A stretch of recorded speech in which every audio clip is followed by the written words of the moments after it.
મહત્વપૂર્ણ સમાચાર મળી રહ્યા છે. બનાસકાંઠામાં ડુપ્લિકેટની ભરમાર વચ્ચે બનાસકાંઠા એલસીબીની મોટી કાર્યવાહી. દિયોદરના ડુચેકોડા ગામમાંથી વાહનમાં વપરાતા યુરિયા લિક્વિડ બનાવવાનું કૌભાંડ ઝડપાયું. સબસિડીયુક્ત યુરિયા ખાતરમાંથી બનાવવામાં આવતું હતું ડુપ્લિકેટ યુરિયા લિક્વિડ. ડુચેકોડા ગામની સીમા ખેડૂતના ખેતરમાં ચાલતું હતું ડુપ્લિકેટ લિક્વિડ બનાવવાની ફેક્ટરી.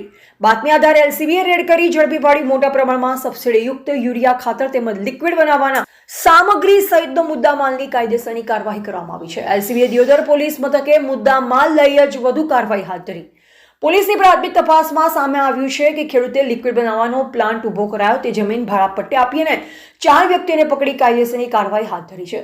પોલીસની તપાસમાં સમગ્ર મામલો આવશે સામે. સબસિડીયુક્ત ખાતર ક્યાંથી લવાતું, ડુપ્લિકેટ લિક્વિડ ક્યાં વેચાતું તે પોલીસે 4 વ્યક્તિને પકડી વધુ તપાસ હાથ ધરી છે. વધુમાં આપને જણાવી દઈએ કે ડુચકવાડાના આસપાસના ગામમાં મંડળીઓ દ્વારા ખાતરનું બારોબાર કરી દેવામાં આવે છે. વેચાણ તેવું ખેડૂતો કરી રહ્યા છે. ખેડૂતોને ખાતર મળતું નથી. શું આ ખાતર ક્યાં જાય છે તે એક મોટો સવાલ ઉઠવા પામ્યો છે. તંત્ર દ્વારા વધુ તપાસ હાથ ધરવામાં આવે તો મસમોટા ખાતર કૌભાંડ બહાર આવી શકે તેમ છે. ડુચકવાડા આજુબાજુના ગામમાં ચાલતી મંડળીઓની તપાસ કરવામાં આવે તો કૌભાંડ બહાર આવી શકે તેમ છે. અગાઉ ખેડૂતના આધાર કાર્ડ પર મોટો જથ્થો ઉપડી ગયો હતો તે સામે આવ્યું. મંડળીને પાલનપુરનું તેડું આવ્યું. અધિકારીઓની મિલીભગતથી મામલો થાળે પડ્યો હતો. શું આવું કૌભાંડ થતું ક્યારે અટકશે? ખાતર વિના હાલ તો ખેડૂતો મુશ્કેલીમાં મુકાયા છે.